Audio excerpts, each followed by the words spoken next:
آپ کو پیچھے کون ہے؟ میرے پیچھے وہ طاقت ہے اللہ تعالیٰ کی.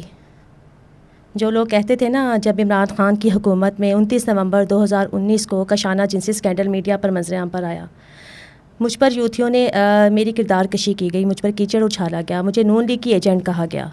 نون لیگ کے بعد مجھے فوج کی ایجنٹ کہا گیا. میرے ساتھ کوئی نہیں ہے. میں 5 سال پہلے بھی اکیلی تھی، میں 5 سال بعد بھی اکیلی ہوں. وہ طاقت جو سب سے بڑی طاقت ہے اللہ تعالیٰ کی ذات. 5 سال سے میں یہ دیکھ رہی ہوں یتیموں لوارثوں کا کیس اللہ تعالیٰ کی عدالت میں ہے. جب مجھے جیل کی کال کوٹری میں ڈالا گیا، مجھے تو یہ امید نہیں تھی کہ میں کبھی اس جیل سے باہر آ سکوں گی. میرے بچے گھر میں بھوکے پیاسے تھے، بلکتے رہے. میرے بچوں کے پاس تو گھر میں کھانا بھی موجود نہیں تھا. اور میں تاریخ پر پیش ہوئی اور مجھے میرے شوہر کو دن دہاڑے پولیس نے اغوا کیا. سڑک سے مرد پولیس اہلکاروں نے مجھے کھینچ کے پولیس کے ڈالے میں ڈالا اور جا کر قید کر دیا تھانے میں. تو میرے ساتھ کوئی طاقت نہیں، میرے ساتھ کوئی سیاسی طاقت نہیں، کوئی نہیں ہے، صرف اللہ تعالیٰ کی ذات.